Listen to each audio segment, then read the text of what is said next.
CEO laughed, divorcing his barren wife. Smile fades shortly after her father's will was read. 15 billion euros. The number echoed through the Grand Library like a gunshot. Maximilian Pierce gripped the edge of his chair, his knuckles white, his breath caught in his throat. You're joking. This has to be some kind of mistake. Max's voice cracked as he stared at the executor. Her father was a gardener. A nobody with dirt under his fingernails. The elderly executor adjusted his glasses, a slight smile playing at his lips. Monsieur Dubois owned the very building your company operates from, Monsieur Pierce. The dirt under his fingernails came from counting money in his greenhouse office. Your ex-wife, the woman you just discarded for being barren and worthless, is now one of the wealthiest women in Europe. Max turned to look at Rosalie, his discarded wife, standing by the window in a designer dress that probably cost more than his car. She wasn't crying. She wasn't gloating. She was simply smiling, the kind of smile that said she'd known this moment was coming all along. But she lived like she was poor. She wore cheap clothes. She clipped coupons. Max's voice rose in desperation. Rosalie finally spoke, her French accent elegant and controlled. I wanted you to love me for me, Max. Not for my money. Not for what I could give you. Just me. But you couldn't even do that when you thought I had nothing. So why would I believe you'd love me knowing I had everything? Have you ever watched someone throw away a winning lottery ticket because they couldn't see its value? That's exactly what happened to Maximilian Pierce, and by the time you hear this whole story, you'll understand why sometimes the universe saves its best revenge for those who measure love by what it can produce. Let me take you back to where this all started, 2 weeks before this moment, in a gleaming office tower in Seattle where a man was about to make the worst decision of his life. The morning Maximilian Pierce decided to divorce his wife, the Pacific Northwest rain hammered against his office windows like nature itself was trying to warn him. He stood at the floor-to-ceiling glass, looking down at the city 40 floors below, feeling like a king surveying his kingdom. Pierce Industries occupied the top 5 floors of the Dubois Tower, though Max had never thought much about the building's name. Just another real estate company leasing out premium office space. Behind him, his lawyer Mitchell Graves shuffled through papers while Scarlett Brennan, his chief operating officer, sat perched on the leather sofa, her red hair catching the fluorescent lights like copper fire. She's here, Scarlett announced, checking her phone. Security just let her through the lobby. Max turned from the window, straightening his Italian suit jacket. Good. Let's get this over with. Mitchell cleared his throat nervously. Mr. Pierce, I should remind you that Washington is a community property state. Your wife is entitled to half of everything acquired during the marriage.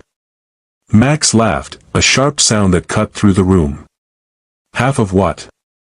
The company was built on my vision, my connections, my 18-hour days. Rosalie spent her time reading poetry and feeding stray cats. She can have half the house, half the checking account. The real assets are protected. Actually, Scarlett interjected, standing to pour herself coffee from the silver service, most of the major assets are in the company name, not personal holdings. And with the prenup she signed 7 years ago, she really can't touch the business interests. Exactly. Max moved to his desk, arranging himself in the power position he practiced for hostile takeovers. She knew what she was signing up for. A comfortable life in exchange for being a CEO's wife. She failed to deliver the only thing I needed from her. An heir, Mitchell said quietly. An heir, Max confirmed. 7 years of marriage, and she couldn't give me that. The Pierce legacy dies with her barren womb. The door opened without a knock, something only 3 people in the company were authorized to do. Max, his secretary, and his wife. Rosalie Dubois Pierce entered quietly, closing the door behind her with a soft click that somehow sounded final. She looked smaller than usual, Max thought. The lavender cardigan she wore over her simple white dress made her seem fragile, like something that might break if handled roughly. Her honey-colored hair was pulled back in a loose bun, and her green eyes, usually so bright with intelligence and warmth, seemed dimmed. The chemotherapy had taken its toll, though she tried to hide it with carefully applied makeup. "Hello, Max." She nodded to the others. "Mitchell." "Scarlett." Scarlett didn't bother hiding her smirk. "Rosalie. You look tired. Cancer treatment will do that." Rosalie's response was mild, but Max caught the slight edge beneath it. "Though I'm sure you already knew that, considering you've been sleeping with my husband for the past 6 months." The room went silent.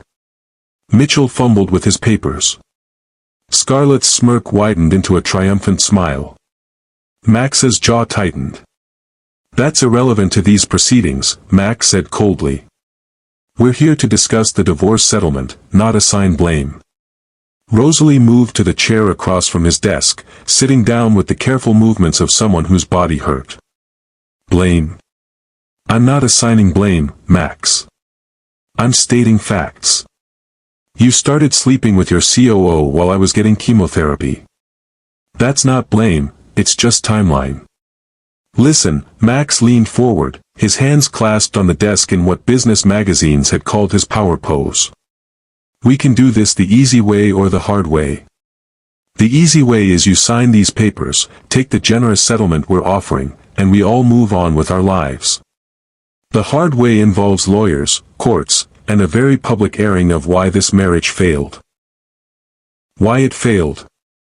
Rosalie's voice remained soft, but something flickered in her eyes. "Please, tell me why you think it failed." "You know why. You couldn't give me children. A man in my position needs heirs. The Pierce name has to continue.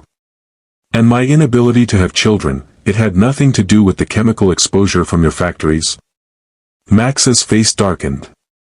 "That was never proven. Because you buried the environmental reports." Rosalie reached into her purse and pulled out a folder, setting it gently on the desk.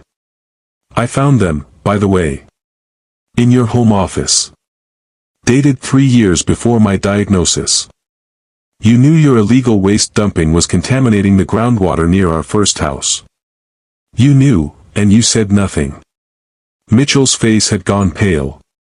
"Mr. Pierce, if this is true, the liability implications are enormous." "It's not true," Max snapped.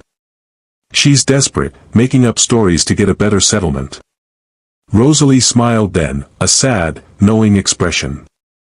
"I'm not asking for anything more than what you're offering, Max. I'll sign your papers. Take your settlement. I just wanted you to know that I know. I've always known." She pulled the divorce papers toward her, picking up the Mont Blanc pen Max had given her for their first anniversary. "Before I sign, though, I have one question." "What?" Max's voice was impatient now, eager to be done with this. "Do you remember what my father did for a living?" Max frowned at the unexpected question. "He was a gardener. Landscaping or something. I remember because he always had dirt under his fingernails at our wedding." "You were embarrassed by it." "I was never embarrassed by my father." Rosalie's voice carried a note of steel Max had never heard before. "You were embarrassed by him. There's a difference." "Whatever. He had a small business doing yard work for rich people. What does it matter?" Rosalie signed her name on each page with deliberate care, her handwriting elegant despite the tremor in her hands from the treatment. "It matters more than you know." Scarlett stood up, moving to stand behind Max's chair, her hand possessively on his shoulder. "Are we done here? Some of us have actual work to do." "Almost." Rosalie set down the pen and looked directly at Scarlett. "A word of advice, woman to woman. He's already calculating your replacement. The moment you show any sign of weakness, any inability to give him what he wants, you'll be sitting in this chair, signing these same papers." Scarlett laughed, her confidence absolute. "The difference is, I can give him children. I've already had the fertility tests done. Perfect scores across the board. So did I, once. Before the chemicals. Rosalie stood slowly. But you're probably safe. After all, he moved the company to this building 3 years ago. Away from the contamination. How did you know about the contamination? Max stood abruptly. I never told you about the move being related to that. You just did. Rosalie picked up her purse. The apartment keys will be on the kitchen counter by Friday. I'm going home. To that studio in Belltown. Max's voice dripped condescension. I suppose it's fitting. Back to the level you came from. No. Home to France. To bury my father properly. Mitchell looked up from the papers. Your father passed away. I'm sorry for your loss. 2 years ago. Rosalie's eyes never left Max's face. But his will was complex. International assets, you understand. These things take time to sort out. International assets. Max scoffed. What, his collection of rakes and shovels? Something like that. Rosalie walked to the door, pausing with her hand on the handle. Max, for what it's worth, I did love you once. The man you were when we met, before the money and power consumed you. That man might have been worthy of what you're about to lose. I'm not losing anything, Max said firmly. I'm trading up. Rosalie's smile was enigmatic. We'll see. After she left, the office was quiet for a moment before Scarlett burst into laughter. Trading up. I love it. God, she looked pathetic.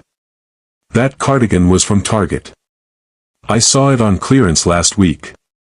Max moved to the window again, watching the rain streak down the glass. Something felt wrong. Rosalie had given in too easily, signed too readily. In 7 years of marriage, she'd never backed down from a fight without making her point. Mitchell was reading through the signed papers, frowning. She didn't contest anything. Not even the valuation of the company, which our own assessors said was conservatively estimated. Why would she? Scarlett poured champagne from the bottle she'd had chilling in the mini-fridge. She knows she's lucky to get anything. A failed wife with no money of her own, no career, no connections. Where's she going to get the resources to fight us? Still, Max's unease grew. What did she mean about her father's will? International assets. Mitchell pulled out his laptop, typing quickly. Claude Dubois died 2 years ago in Lyon, France. He ran a landscaping business called Dubois Gardens. Nothing remarkable in the public records. See.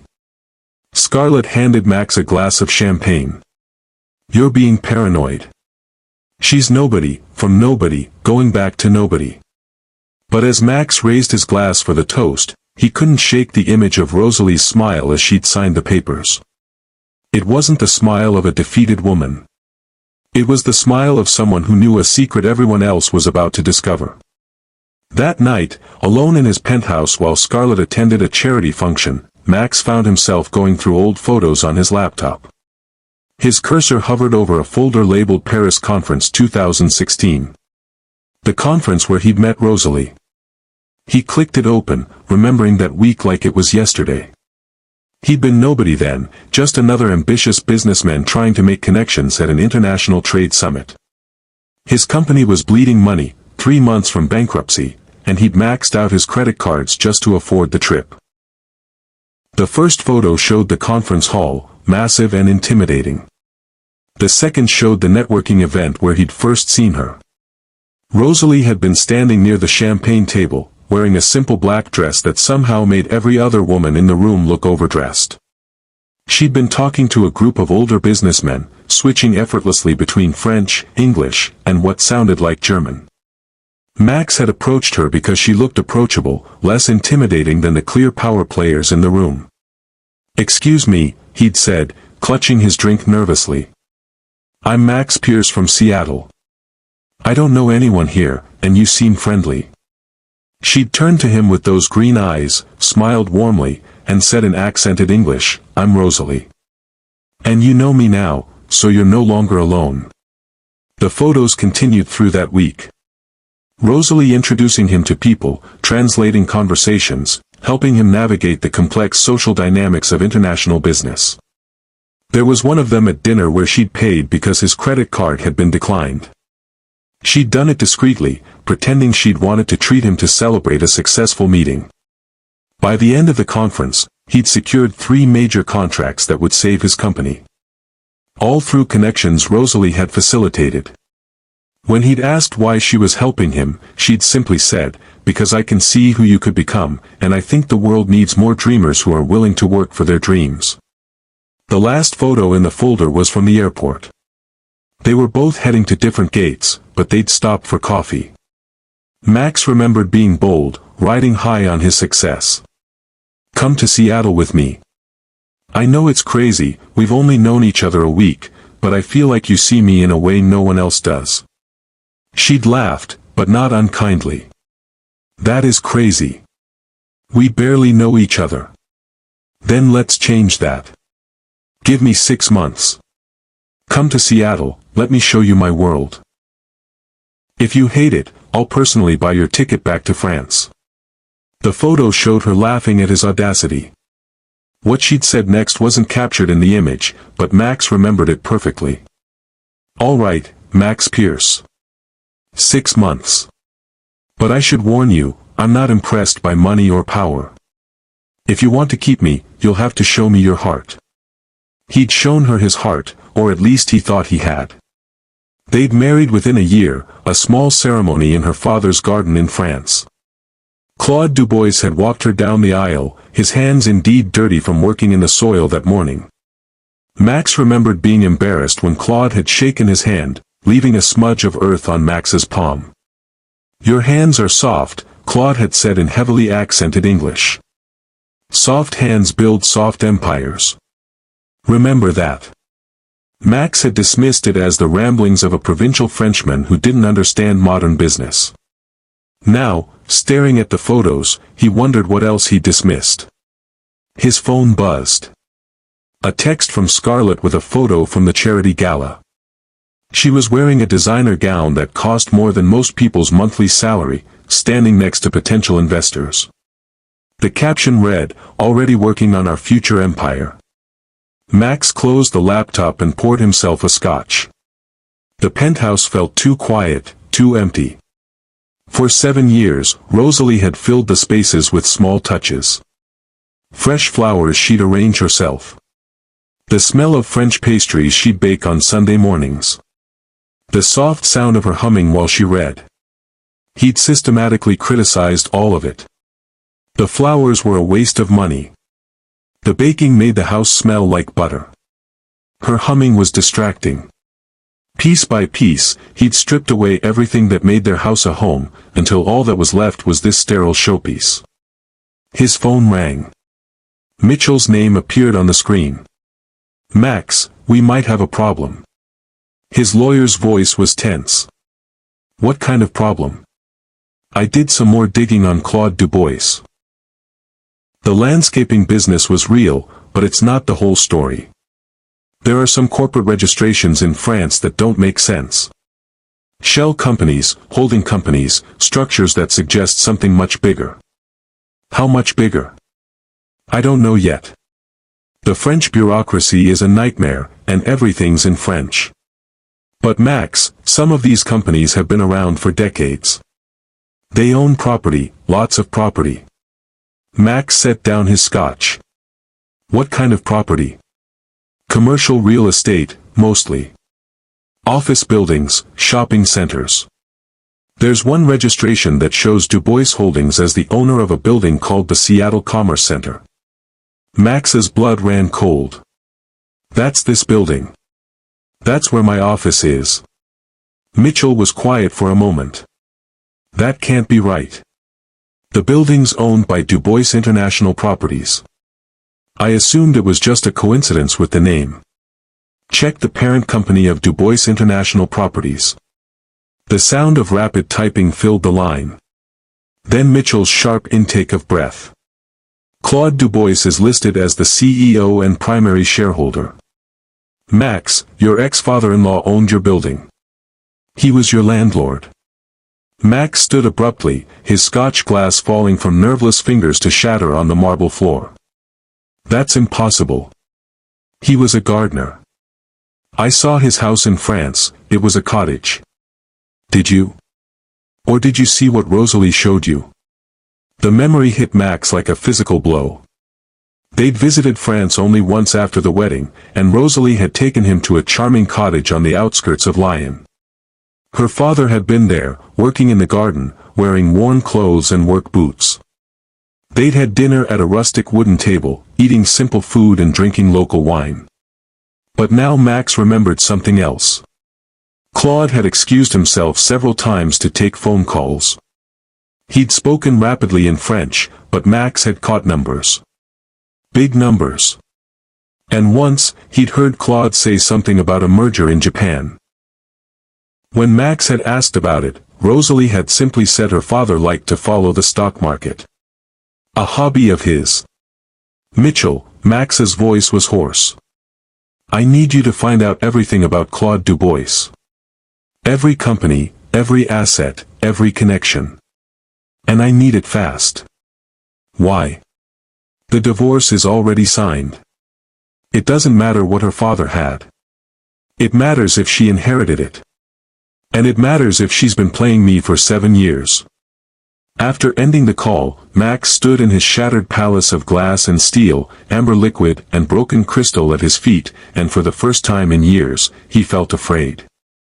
Not of losing money or power, but of the possibility that he'd been the fool in a game he didn't even know was being played. His phone buzzed again. This time it was an email from an address he didn't recognize. The subject line read, "You should have valued the treasure you had." Inside was a single attachment, a photo from their wedding day. It showed Rosalie in her grandmother's lace dress, radiant with happiness, standing in that garden in France. But now Max noticed something he'd missed before. In the background, beyond the cottage, he could see the edge of something massive. Stone walls, towers, the hint of a structure that dwarfed the humble cottage in the foreground. The email had no text, no signature. But Max knew who'd sent it. He called Mitchell back immediately. "Book me a flight to France. Tonight." "Max, what's going on?" "I think I just divorced the wrong person. And I think she wanted me to." 2 weeks later, that's how Max found himself standing in a French cemetery, rain soaking through his designer suit, staring at a gravestone that read, Claude Dubois, 1952 to 2021, he who plants a garden plants happiness. The cemetery was small, overlooked by anyone important, just the kind of place a simple gardener would be buried. Except for the flowers. Every grave had simple arrangements, but Claude's was covered in exotic blooms that must have cost thousands. Orchids from Thailand, proteas from South Africa, cherry blossoms from Japan that shouldn't even be blooming this time of year. Monsieur Pierce. Max turned to find an elderly man in a worn suit holding an umbrella and a leather portfolio. "I am Henri Beaumont, the executor of Monsieur Dubois's estate. Thank you for coming. I don't understand why I'm here. Your message said it was urgent, regarding the will." Henry's eyes held something Max couldn't identify. Knowledge, perhaps. Or pity.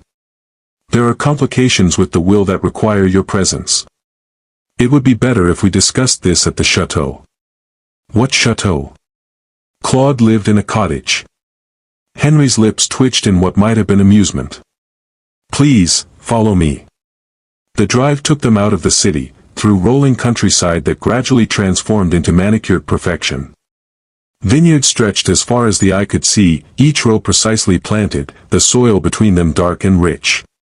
Signs began to appear. Dubois Vineyards, private property. Dubois Estates, no trespassing.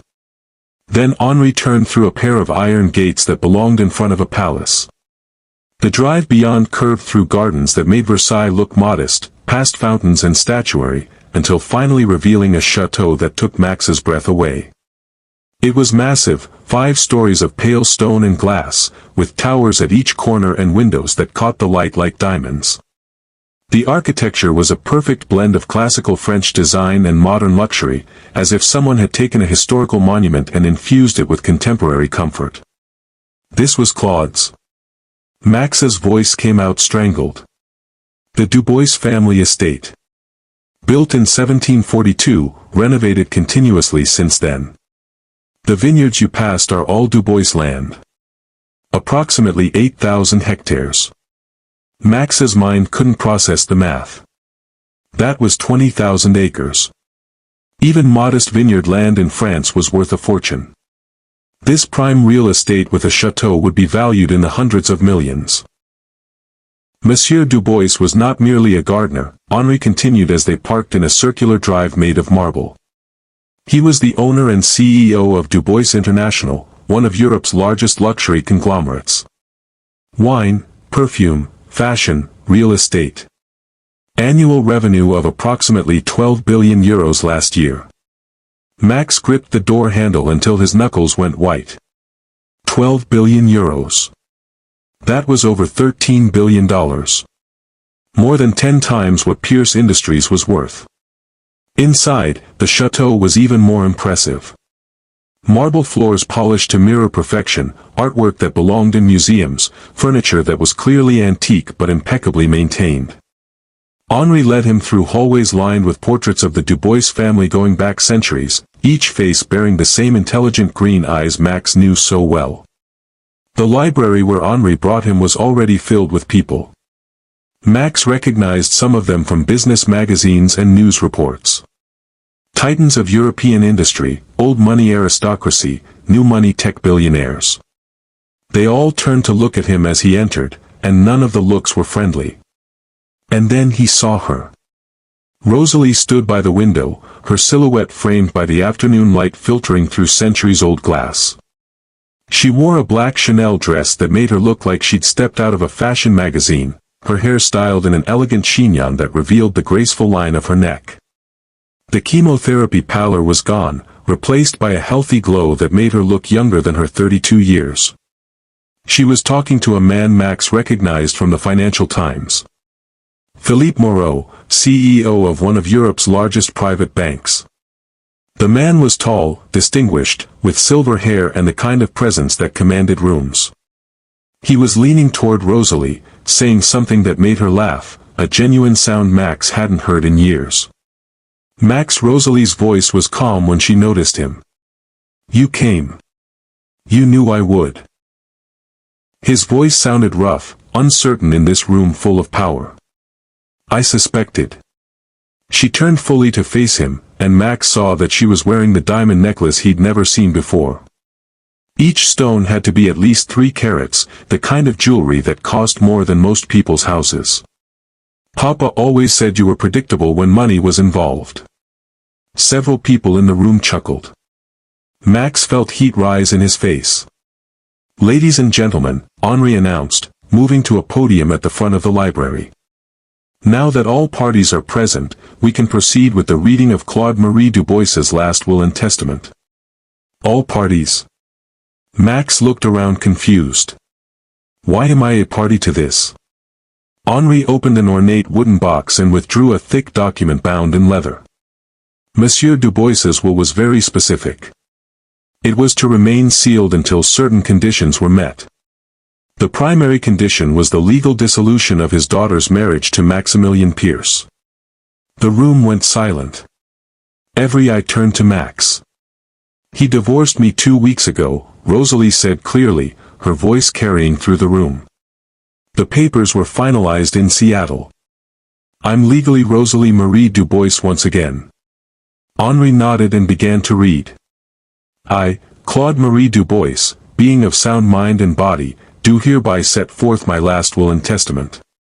First, I wish to address those gathered here today.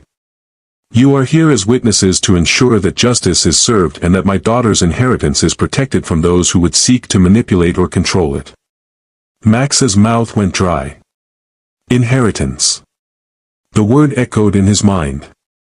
To my beloved daughter, Rosalie Marie Dubois, I leave the entirety of my estate, including but not limited to all properties in France, Switzerland, Italy, and Monaco, totaling approximately 3 billion euros in real estate value. Max's legs nearly gave out. 3 billion just in real estate. Furthermore, I leave her my controlling interest in Dubois International, currently valued at approximately 9 billion euros, including all subsidiary companies, patents, and trademark rights. 12 billion so far. Max gripped the back of a chair to stay upright. Additionally, all liquid assets, investment portfolios, and private collections, totaling approximately 3 billion euros, are to be transferred to her immediately. 15 billion euros. Nearly $17 billion. Rosalie was worth more than some small country's GDP. However, Henri continued, there are several matters I wish to address publicly, with these witnesses present, to prevent any future challenges to my daughter's inheritance. The room seemed to lean forward collectively. First, I wish to address the matter of Maximilian Pierce and Pierce Industries. Between 2017 and 2021, I made significant investments in Pierce Industries through a series of shell companies at my daughter's request. She believed her husband's business had potential and begged me to save it from bankruptcy without his knowledge to preserve his pride. Max felt the blood drain from his face. The mysterious investors who'd saved him. 3 times his company had been days from collapse, and 3 times, last-minute investments had arrived. That had been Claude. At Rosalie's request. These investments totaled approximately 50 million euros. I have the documentation here showing each transaction, each desperate moment when Monsieur Pierce's poor business decisions nearly destroyed everything, and each time my daughter convinced me to save him. Scarlett, who had insisted on coming to France with Max, made a strangled sound beside him. You mean the company's success was all because of her? The success, no, Henri interjected. That came from Monsieur Pierce's hard work. But the survival? The opportunity to achieve that success? That was entirely due to Rosalie's intervention. Henri continued reading. Second, I wish to address the matter of my daughter's health. Through private investigation, I discovered that Rosalie's cancer was caused by exposure to illegally dumped industrial chemicals from Pierce Industries' first manufacturing facility. Maximilian Pierce personally signed the authorization for this illegal dumping to save approximately $200,000 in proper disposal fees. Gasps rippled through the room. Philippe Moreau's face darkened with anger as he looked at Max. The evidence has been provided to French and American authorities. While Rosalie asked me not to pursue criminal charges during her lifetime, I leave that decision to her now. Max, Scarlett stepped away from him, her face a mask of horror and disgust. You poisoned your own wife and then divorced her for being sick. I didn't know the chemicals would affect anyone. Max's defense sounded weak even to his own ears. Henri cleared his throat and continued. Third, I wish to address Maximilian Pierce directly, though I doubt he has the wisdom to understand. You mocked me as a simple gardener with dirt under my fingernails. You dismissed me as provincial and unimportant. You never knew that I built my empire from a single acre of land my grandfather left me, growing it through hard work, intelligence, and integrity into one of Europe's largest fortunes. The room was completely silent now, everyone watching Max with a mixture of pity and contempt. But worse than your treatment of me was your treatment of my daughter. Rosalie gave up her position as CEO of our fashion division to support your career. She spoke 7 languages, held degrees from the Sorbonne and Harvard Business School, and had offers from Fortune 500 companies around the world. She chose you instead, believing love was worth more than money or position. Max turned to look at Rosalie. Harvard Business School. You never told me you went to Harvard. You never asked. Her voice was quiet. You assumed I was just a pretty French girl impressed by your ambition. It was easier to let you believe that than to threaten your ego with the truth. Henri continued reading. You measured my daughter's worth by her ability to produce children, never knowing that her worth was beyond measure. You discarded her like a broken tool when she could no longer serve your purpose, never realizing you were throwing away the only person who truly loved you for who you were, not what you could provide.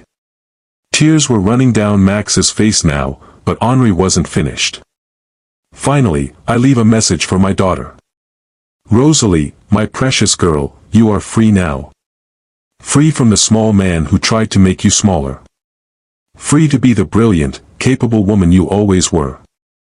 Take your inheritance not as compensation for your suffering, but as tools to build the life you deserve. And remember, true wealth is not measured in euros or dollars, but in the love we give and receive. You gave your love freely to someone who didn't deserve it. Now you can choose more wisely. Henri set down the will and pulled out another document. There is one more matter. Monsieur Dubois purchased several properties through anonymous holdings that he wished to reveal only after the divorce. Max watched Rosalie's face. Even she looked surprised. The Pierce Industries building in Seattle, purchased in 2019. The Pierce family estate in the Hamptons, purchased in 2020. And the penthouse apartment in Manhattan that Monsieur Pierce recently purchased for Mademoiselle Brennan, purchased last month. What? Scarlett shrieked. You mean I've been living in her property? Technically, yes. Henri adjusted his glasses. All three properties are now part of Mademoiselle Dubois's inheritance. She may choose to continue leasing them to the current occupants or request immediate evacuation. Max's knees finally gave out. He sank into a chair, his head in his hands. Everything he'd built, everything he'd thought was his, had been propped up by the woman he'd discarded. Rosalie walked over to him, her heels clicking on the marble floor. Each step was measured, controlled. She stopped in front of him, and he looked up at her through his tears. 15 billion. He whispered. You had access to 15 billion, and you lived in that tiny apartment in Seattle. You wore clothes from department stores. You clipped coupons. I wanted you to love me, Max. Not my money. Not my connections. Not what I could do for your career. Just me. The woman who sang in the shower and baked bread on Sundays and read poetry in bed beside you. Rose, please. We can work this out. I know I made mistakes, but we can start over. She shook her head slowly. Do you know what the saddest part is? If you had been the man I thought you were, I would have told you everything eventually. We would have built an empire together that would have dwarfed anything you could imagine. But you couldn't see past your own ego long enough to realize what you had. I love you. The words tore from his throat. No, you don't. You love the idea of $17 billion. You love the connections and the power and the status. But you don't love the woman who held your hand through anxiety attacks and learned about football to share your interests and supported every dream you ever had. That's not true. I made a mistake. People make mistakes. Philippe Moreau stepped forward, placing a protective hand on Rosalie's shoulder. A mistake is forgetting an anniversary. What you did was systematic emotional abuse followed by abandonment. Who the hell are you? Max snarled, jealousy flaring through his despair. Someone who sees Rosalie's actual worth. Philippe's voice was calm but firm. We've been working together on a charitable foundation she wants to establish. Did you know she speaks 7 languages? That she has a photographic memory? That she personally negotiated 3 international trade agreements for her father's company before she met you? Max hadn't known any of that. Rosalie reached into her purse and pulled out an envelope, handing it to Max. These are eviction notices for all 3 properties. You have 30 days to vacate. I'm being generous, considering you gave me 3 days to leave our home. Rosalie, please. His voice broke completely. I'll do anything. Therapy, counseling, whatever you want. Just don't do this. It's already done, Max. You did it the moment you chose to measure my worth by my womb instead of my heart. The moment you decided Scarlett's ability to have children made her more valuable than the woman who saved your company 3 times over. 4 times, Henri interjected. There was also the situation with the embezzlement scandal in 2020. Monsieur Dubois paid off the board members who wanted to press charges against you. Max's head spun. You knew about that? I knew about everything, Max. Every dirty deal, every cut corner, every lie you told me about working late when you were with her. Rosalie gestured to Scarlett, who had gone pale. I knew, and I stayed, because I believed love meant accepting someone's flaws while helping them become better. But you never wanted to become better. You just wanted to become richer. The room was silent except for Max's ragged breathing. The assembled witnesses watched like spectators at an execution, which in a way, this was. The execution of everything Max had built on lies and betrayal. There's something else you should know, Rosalie said, her voice gentler now. The cancer is gone. Complete remission. The Swiss clinic Papa's money paid for had an experimental treatment that worked. Ironically, the doctors say I might even be able to have children now. The treatment somehow reset my reproductive system. Max made a sound like a wounded animal. You can have children. Not with you. Never with you. But someday, with someone who sees me as more than an incubator for their legacy, yes. I might have children who will inherit not just money, but values. Integrity. Kindness. The ability to see people for who they are, not just what they can provide. She turned to address the room. Thank you all for coming. For witnessing this moment. My father wanted to ensure there would be no question about his intentions or my inheritance. You've served that purpose admirably. People began to file out, many stopping to offer Rosalie their condolences on her father's death and their congratulations on her freedom. Max sat frozen in his chair, watching his entire world collapse. Scarlett hadn't moved either. When the room was mostly empty, she turned on Max with fury in her eyes. You told me you built that company from nothing. You told me you were a self-made millionaire. It was all lies. The investors were real. I didn't know they were Claude's money. But you knew about the chemicals. You knew you were poisoning people, and you did it anyway. And then when your wife got sick from your poison, you divorced her for being damaged goods. That's not how it was. That's exactly how it was. Scarlett grabbed her purse. I'm done. Don't contact me. Don't come to the office. I'll have security remove your things. Scarlett, we have contracts. Had contracts. Past tense. I won't work for a man who poisons women and then discards them. I may be ambitious, but I'm not a monster. She stormed out, her heels echoing through the chateau. Max was left alone with Rosalie, Philippe, and Henri. The eviction notices are legal and binding, Henri said quietly. I suggest you make arrangements quickly. Mademoiselle Dubois has been more than generous with the timeline. Generous? Max laughed bitterly. She's taking everything. Rosalie turned back to him one last time. No, Max. I'm taking back what was always mine. You're keeping what was always yours. The problem is, without my family's money propping it up, what's yours isn't worth very much. She walked toward the door, Philippe at her side. At the threshold, she paused without turning around. Do you want to know the funny thing? If you had just loved me, really loved me for who I was, none of this would have mattered. We would have built something beautiful together. But you couldn't see past your own reflection long enough to notice you were married to someone extraordinary. After they left, Max sat alone in the grand library of the chateau, surrounded by centuries of Dubois family history.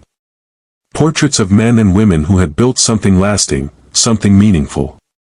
And he thought about what he'd built. A house of cards, propped up by the woman he'd dismissed as worthless. Henri remained, packing up the will documents.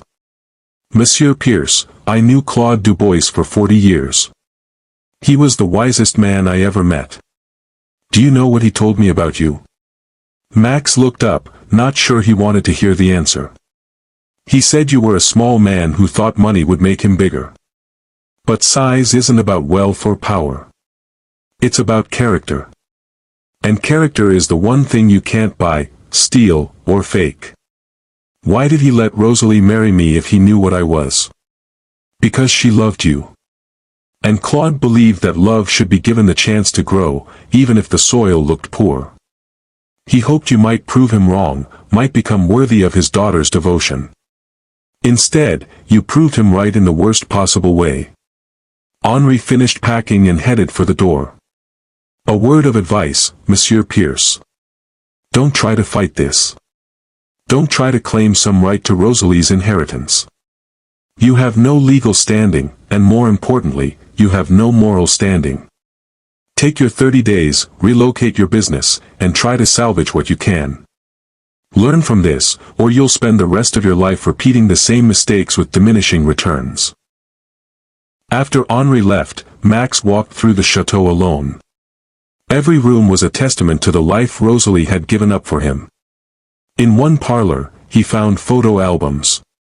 Pictures of Rosalie at various ages, always surrounded by luxury but never flaunting it. There she was at her Harvard graduation, her father beaming beside her. At ribbon-cutting ceremonies for hospitals and schools the Du Bois Foundation had built. At galas and charity events, speaking at podiums to rooms full of people who hung on her every word. She had been somebody. Somebody important, somebody accomplished, somebody who mattered.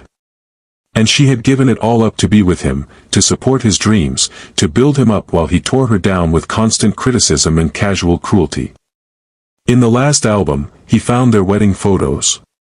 Not the official ones, but candid someone had taken. Rosalie laughing as Claude spun her on the dance floor. Rosalie helping an elderly aunt with her chair. Rosalie in the garden, her wedding dress hiked up, helping her father transplant some flowers because they needed to be moved and couldn't wait. The woman in those photos was radiant with joy. She had chosen him, loved him, believed in him when no one else did. And he had repaid that love by measuring her worth against a biological function, finding her wanting, and discarding her for a younger model who ultimately wanted nothing to do with him once the truth came out. Max left the chateau as the sun was setting, casting long shadows across the manicured grounds.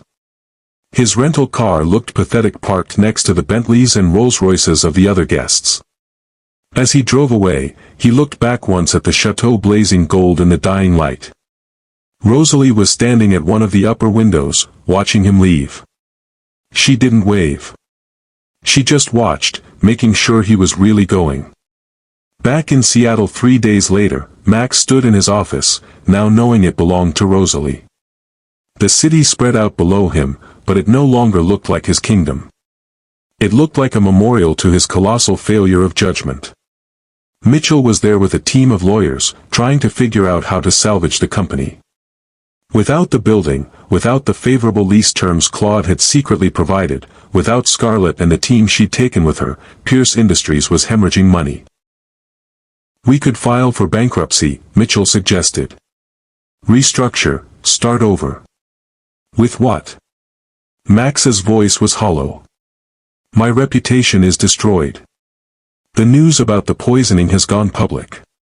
Environmental groups are calling for criminal prosecution. No one will invest in me. No bank will loan to me. I'm toxic in every sense of the word. There must be something we can do. Max picked up the photo from his desk, the one of him and Rosalie on their wedding day. He'd kept it all these years, though he'd hidden it in a drawer when Scarlett started coming around. Rosalie looked so young, so trusting, so full of hope for their future together. Do you know what the worst part is, Mitchell? She would have forgiven me. Even after the affair, even after the cancer, if I had just asked, if I had just seen her worth and fought for our marriage, she would have forgiven me. But I was too arrogant, too blind, too stupid to see that I was married to someone extraordinary. 6 months later, Max stood in line at an unemployment office in Tacoma. Pierce Industries had folded after 3 months of hemorrhaging money and lawsuits. The environmental cleanup alone had eaten through his remaining assets. The criminal charges were still pending, his lawyers working pro bono now because he couldn't afford to pay them. The man behind the desk looked at his application with raised eyebrows. CEO of Pierce Industries. That was you? Former CEO. The company no longer exists. Tough break. Well, with your experience, you should be able to find something. Maybe middle management somewhere. Max didn't tell him that no one would hire him. His name was poison in the business community. The man who had poisoned his wife, divorced her for being barren, and then discovered she was one of the richest women in Europe. It had become a cautionary tale told in business schools about the dangers of arrogance and shallow judgment. He found work eventually, selling cars at a dealership in the suburbs. The owner was a kind man who believed in second chances, though he made it clear that Max would never move beyond sales. Too much baggage for management. One day, about a year after the divorce, Max was at a coffee shop on his lunch break when he saw them on the television. Rosalie and Philippe at their wedding in Monaco. She wore a dress that probably cost more than Max now made in 5 years, but it wasn't the wealth that struck him. It was her smile. Radiant, genuine, full of the joy he'd never been able to give her. The news report mentioned that she was 3 months pregnant with twins. The miracle babies, they called them, after her battle with cancer. Philippe looked at her like she was the most precious thing in the world, his hand protective on her still flat stomach. She's beautiful, the barista said, following Max's gaze. And brave, too. Did you see the documentary about her foundation? They've built 15 schools in developing countries in just the last year. Max hadn't seen it. He couldn't bear to watch. They say her ex-husband was a real piece of work. The barista continued, not recognizing Max in his cheap suit and tired face. Poisoned her and then divorced her for not being able to have kids. Can you imagine being that stupid? No, Max said quietly. I can't imagine. He left his coffee untouched and walked back to the dealership. A customer was waiting, a young couple looking for their first car. They reminded him of himself and Rosalie when they were young, full of dreams and plans for the future. Don't buy more than you can afford, he found himself saying.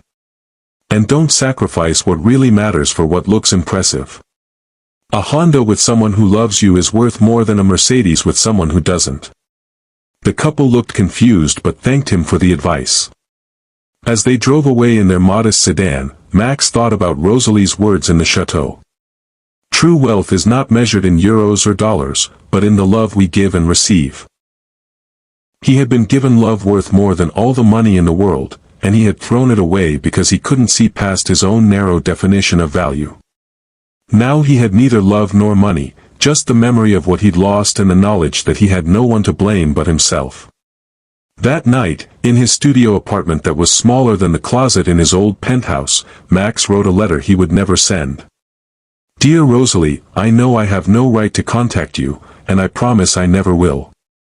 But I need to write this, even if it's just for myself. You were right about everything. I was a small man who thought money would make me bigger. I measured your worth by what you could produce instead of who you were. I poisoned you in more ways than one, and then blamed you for the damage I caused. I see now what I couldn't see then. You were never the broken one in our marriage. I was. Broken by greed, by ego, by a shallow understanding of what makes life worth living. You tried to show me, tried to teach me, but I was too arrogant to learn. I hope your children inherit your wisdom, your kindness, your ability to see the best in people even when they don't deserve it. I hope Philippe knows how lucky he is and never makes the mistakes I made. I hope you're happy in the way you always deserved to be but never were with me. Thank you for the 3 chances you gave my company. Thank you for the 7 years you gave our marriage. Thank you for showing me, too late, what real love looks like. I'm nobody now, which is what I always was. The difference is, now I know it. Max. He sealed the letter in an envelope and put it in a drawer with all the other letters he'd written but never sent. Someday, when he was gone, someone would find them and wonder about the story behind them. The story of a man who had everything and threw it away because he couldn't see the treasure right in front of him. 5 years after the divorce, Max was still selling cars, still living in the same studio apartment, still alone. The criminal charges had been dropped, not because he was innocent, but because Rosalie had declined to cooperate with the prosecution. Her final act of mercy toward him. He had developed a routine. Work, home, sleep, repeat. On weekends, he volunteered at a homeless shelter, serving meals to people who had lost everything. It was there that he met Father Francis, an elderly priest who became something of a friend. "You carry a heavy burden," Father Francis said one evening as they cleaned up after dinner service. "I earned it," Max replied. "Perhaps. But carrying it forever serves no one, least of all the person you wronged. How do I let it go? By becoming someone who would never make those mistakes again. By helping others avoid the path you took. By living a life that honors the lessons learned from your failures." Max thought about that conversation as he walked home that night. Could he become someone better? Someone who measured worth by character instead of productivity? Someone who valued love over money? He didn't know, but for the first time in years, he wanted to try. Meanwhile, across the ocean, Rosalie stood on the balcony of her chateau, watching her 5-year-old twins play in the garden their grandfather had loved. They were digging in the dirt, planting flowers under Philippe's patient guidance, getting their expensive clothes filthy and laughing with pure joy. "Maman, look!" her daughter called out in French. "The seeds are growing." Rosalie smiled, remembering her father's words. "He who plants a garden plants happiness." Her children would grow up understanding that true wealth came from what you nurture, not what you take. They would know their worth wasn't measured by what they could produce, but by who they were. Philippe came up behind her, wrapping his arms around her waist, his hand resting on her stomach where their third child grew. "Are you happy?" he asked, as he did every morning. "Completely," she answered, as she did every morning. And she was. Not because of the billions she'd inherited, not because of the business empire she now ran with wisdom and compassion, not even because of the family she'd thought she'd never have. She was happy because she had learned the lesson her father had tried to teach her all along. That real wealth comes from being valued for who you are, not what you can provide. Max had taught her that lesson in the cruelest way possible, by showing her what happened when you settled for someone who could only see your surface value. But even painful lessons had value if they led you to better places. "Do you ever think about him?" Philippe asked gently. "Sometimes. Not with anger anymore, just with pity. He had everything and couldn't see it. He has nothing now because he never understood that everything of real value can't be measured in numbers." The children ran up to them, dirty hands extended, holding the flowers they'd picked. "For you, maman," they said in unison. Rosalie knelt down, accepting the slightly wilted flowers like they were precious jewels. Because to her, they were. They were gifts given freely, with love, expecting nothing in return. The kind of gift she'd once given to someone who couldn't recognize its value. But that was the past. The future stood before her, dirty-faced and giggling, full of promise and possibility. And this time, she was surrounded by people who knew that her worth, like theirs, was immeasurable.